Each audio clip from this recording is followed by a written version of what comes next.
Welcome back to the Deep Dives. Today, we're tackling something, well, pretty intricate. We're decoding the logic behind the Nava X10 level referral program. You look at the docs and you see this system, it seems built for maximum connection.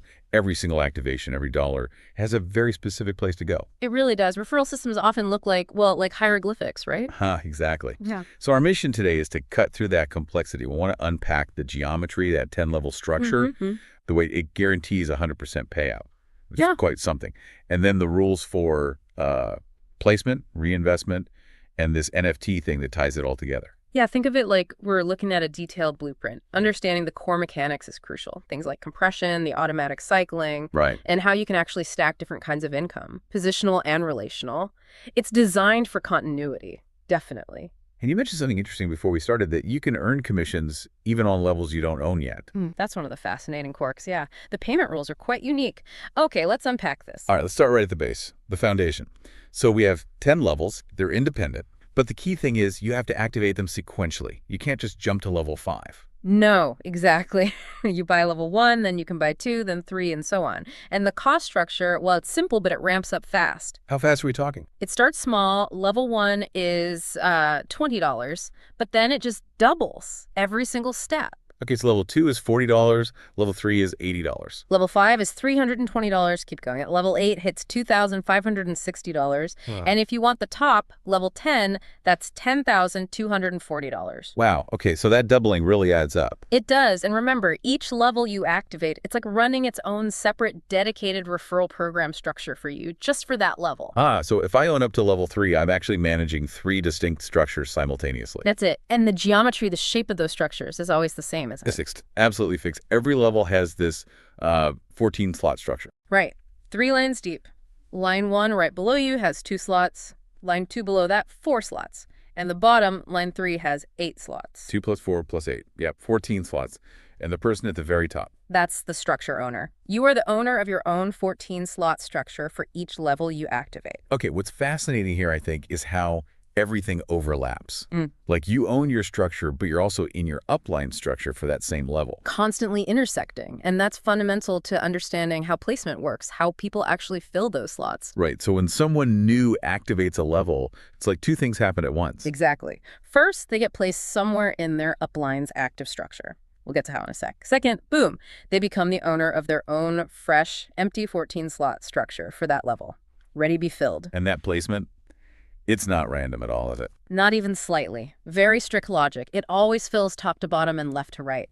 Think breadth first search or BFS order. That's the rule. Top to bottom, left to right. Okay. And this strict order is what causes something called spillover.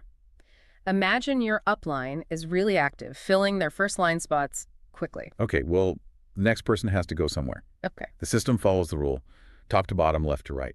So the top slots are full. The new person spills over into the next available slot further down. Yeah. Which could be in my structure, even if I didn't invite that person directly. Precisely. Your 14 slots can fill up from your own invites or from people essentially falling in from above because the placement rule forced them there. It's automatic. That sounds like it could really drive momentum. But, okay, what about protection? What if, say, I activate level 4, but my direct upline, maybe they're, inactive on level 4. Maybe they haven't reinvested yet. Does my payment just vanish? Does my placement get stuck? No, absolutely not. This is crucial. That's where compression kicks in. It's a protection mechanism. If your immediate upline isn't active or available on that specific level when you join or reinvest, the system doesn't just stop. Your placement and the payment associated with that slot effectively compress upwards.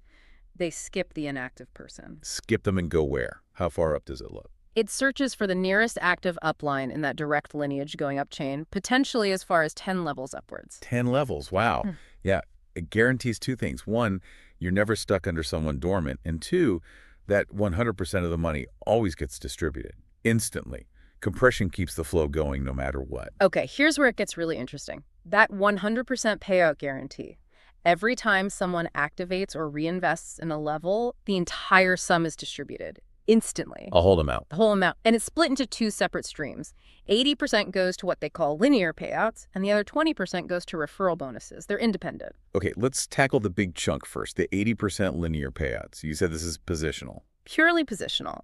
It only depends on where that new person lands within the 14 slots relative to the structure owner of that specific structure. So how is that 80% divided across those 3 lines? The 2, the 4, and the 8 slots. It's weighted. Line 1, the 2 slots right underneath the owner, pays 20% of that 80%. Okay. Line 2, the 4 slots below that, also pays 20%. Another 20%, so 40% total so far. Right. But line 3, the bottom line with 8 slots, that pays out the remaining 40%. That's the largest share. 40% from the bottom line. Why weight it so heavily down there? Well, think about the incentive, right? By making the deepest line generate the most profit for the structure owner, the system encourages you to focus on building depth, helping your structure grow downwards. It stops things from just getting stuck at the top. That makes sense. It incentivizes network depth. Okay, Yeah. So that's the 80% positional payout. What about the other 20%?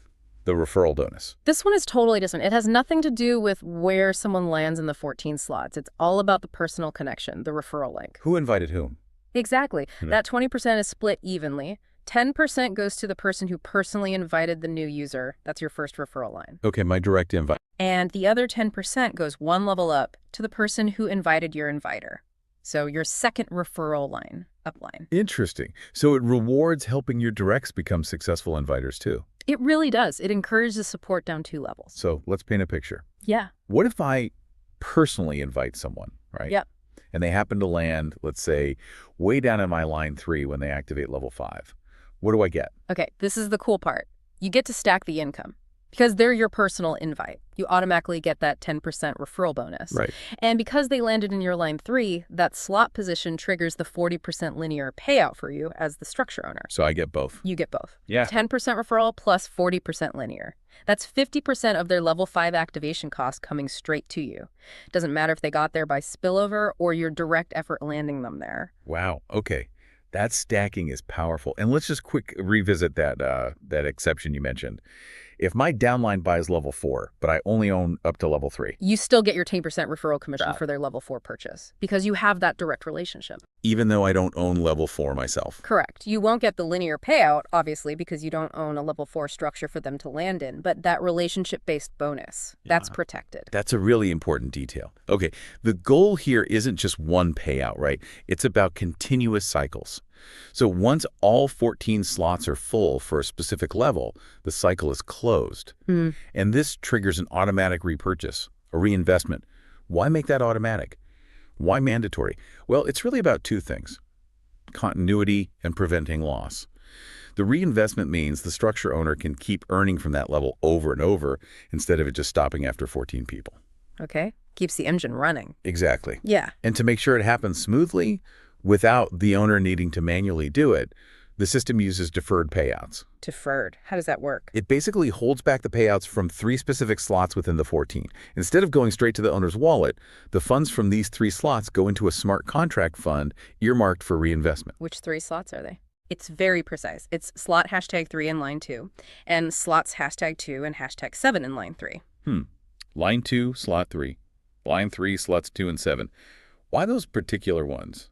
Seems oddly specific. It is specific. If you look at the payout structure, those slots combined represent exactly 100% of the level's cost. The idea is to collect the full reinvestment amount just before the structure completely fills, ensuring the funds are ready the moment the 14th slot is occupied. Clever. So it guarantees the reinvestment happens right on time. Automatically. And once that reinvestment payment is made, where does the owner go for their new cycle? Where do they land? They follow the upline rule. This is fundamental. The reinvesting owner gets placed back into their original upline's active structure, landing in the next available BFS slot. Okay, so they rejoin their upline. Yep. And critically, at the same moment, they also open a brand new, totally empty 14-slot structure for themselves on that level, ready to start filling again, all while keeping their original referral link. It maintains the lineage. Got it. The system really seems built to reward action and maybe punish inaction if your downline moves faster than you, like with upgrades. That's a fair assessment. If you decide to upgrade to, say, level 6, but your direct upline hasn't activated level 6 yet, we see that search mechanism again? The compression logic, but for upgrades. Exactly. The system looks up the chain, up to 10 levels, for the first active upline on level 6. If it finds no one in those 10 levels, Where you go? you fall under the main system ID, ID 1.